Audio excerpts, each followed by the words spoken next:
Durante años, Ernesto Escapa fue sobre todo conocido por su labor editorial, pero en los últimos tiempos su conocimiento de la historia y del paisaje de Castilla y León se ha hecho evidente al común de los lectores en reportajes y columnas de la prensa de Castilla y León. De su comprensión de la literatura saben todos aquellos escritores que han recibido su apoyo y su amistad. Uno de ellos, Luis Mateo Díez, señaló que Ernesto Escapa con este libro ha saldado su deuda con la literatura. Luis Mateo Díez te conoce muy bien.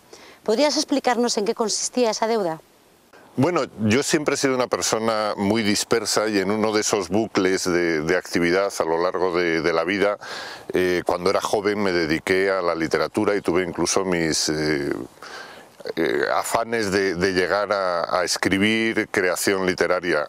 Luis Mateo se refirió a alguno de los cuentos que ganó un premio de la estafeta literaria y algunas cosas de aquella actividad casi juvenil que uno mira ahora con un poco de bochorno. Después lo que he hecho más es dedicarme a cuidar a los amigos que escribían y yo creo que en ese sentido él se refería, pues bueno, que aquella vieja inclinación, aquella vieja vocación no había tenido una respuesta y él consideraba que Corazón de Roble era la respuesta a aquella deuda, que él ha llamado deuda, a mí me parece en todo caso excesivo. En Corazón de Roble realizas un amplio repaso a autores que han escrito sobre el Duero. ¿Qué has sentido al volver a leer esos textos? Pues mira, ha sido una experiencia muy curiosa porque el Duero es el que me ha ido ofreciendo esas lecturas. Cuando yo iba recorriendo el Duero recordaba algunas presencias literarias que son evidentes. Por ejemplo, en el Nacimiento del Río, la de Unamuno, la de Antonio Machado, pero no recordaba otras. Incluso hay otras más recientes como la de Manuel de Lope, la de Julio Llamazares, la de Josep María Espinás. Y ha sido el Duero el que en su recorrido me ha ido ofreciendo las lecturas literarias del río. Después me ha resultado muy curioso ver cómo algunos autores, Unamuno fundamentalmente, está en la cabecera del Duero, está en el Duero medio, está en Zamora, está en los arribes del Duero, pero también está en Oporto y también está en Amarante. Es decir, su presencia yo creo que es la que domina el Duero en esta visión que yo he querido dar del río como camino que anda y que recorre por el corazón de roble de Castilla y León y de Portugal.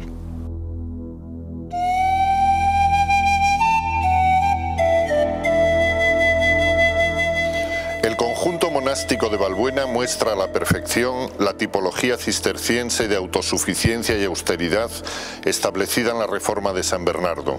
Iglesia, claustro, sala capitular, refectorio, locutorio, sala de trabajos, cocina, dormitorios y dependencias agrícolas.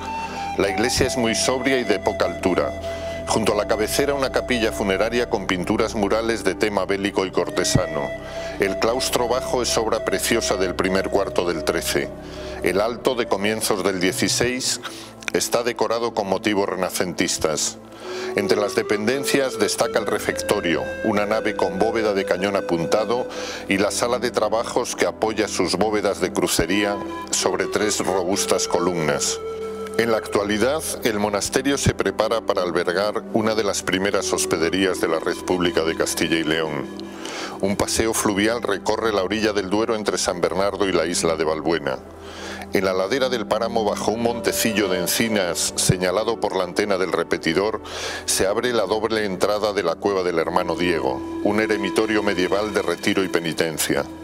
Es una estancia excavada de dimensiones considerables en cuyo interior se aprecian sin dificultad la hendidura de los ábsides y el apunte en la cela de los capiteles. Hasta hace unas décadas los chavales del pueblo subían a la cueva con esquilas y cencerros a comer la merienda y espantar a los demonios antes de la Cuaresma. La leyenda del Hermano Diego, recogida en un manuscrito del XIX y pintada en la Galería de Esvotos de San Bernardo, combina una historia de amistad aguada por los celos con la venganza política, de la que se libra acogiéndose a la protección del monasterio. Corazón de Roble, editado por la Junta de Castilla y León, no puede entenderse solo como un libro de viajes, ni como una guía para el viajero o un ensayo histórico y antropológico. La suma de esos elementos arroja un resultado mayor, una auténtica exploración. ¿Cómo has conseguido que la literatura y los datos fluyan sin trabarse los unos con los otros? Yo creo que este libro es el resultado del placer de viajar. Y en su elaboración lo que yo me he planteado siempre es trasladar, comunicar ese placer que yo he sentido viajando a lo largo del Duero al lector. Yo creo que el secreto es sencillamente ese, no ser cicatero con quien te lee a la hora de contarle tu viaje, que es una propuesta para que él haga su propio viaje. El libro está distribuido en 25 capítulos que marcan un territorio, ¿no?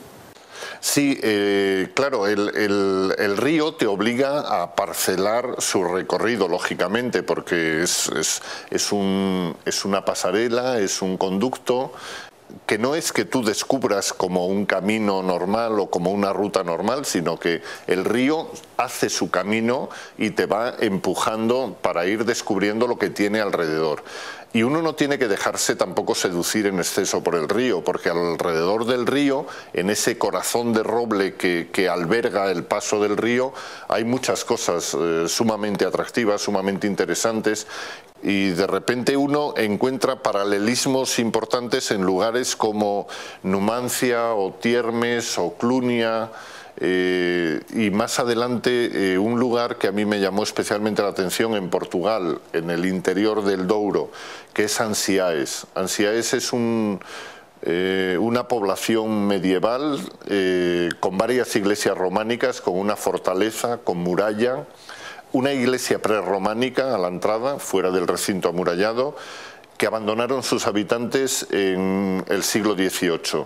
Y que fue residencia de hasta 5 reyes diferentes, varios reyes de Castilla y León estuvieron temporalmente allí, y el presidente de Portugal, Mário Soares, en 1987 colocó una placa donde reconoce que aquello fue corte de todos estos reyes, y ese es un lugar especialmente mágico. Hay algo que a mí me gusta especialmente del libro, es un libro de viajes al uso, y es todas las referencias literarias. Creo que le dan un valor añadido muy importante. Sí, el río, una de las claves que tiene, es un río muy literario, es un río que desde sus fuentes, comentábamos, cuando uno llega al Urbión tiene sin duda el eco de Machado, su tierra de Álvar González, centrada en la Laguna Negra, que está a los pies del Urbión, pero también tiene el recuerdo de las visitas que al Urbión hizo don Miguel de Unamuno en sucesivos textos. También una excursión precisamente en esta época, a finales de noviembre, subió al Urbión Pío Baroja con su hermano Ricardo y con varios amigos más, acompañados por la Guardia Civil de Covaleda, y coronaron el Urbión. Y ese viaje a las fuentes del Duero, que después desciende hasta Almazán, es una de las referencias que están allí. Están los poemas de Gerardo Diego, que veraneaba en Covaleda, de García Nieto, de Celaya, que muestra su mala conciencia porque en su época de ingeniero y de señorito de Guipúzcoa iba a cortar pinos, aquellos pinos del Alto Urbión. En Burgos tenemos la presencia del poema, del libro de poemas de Alberti, La amante. Tenemos la presencia de Pino o de Guillén en la tierra de Valladolid.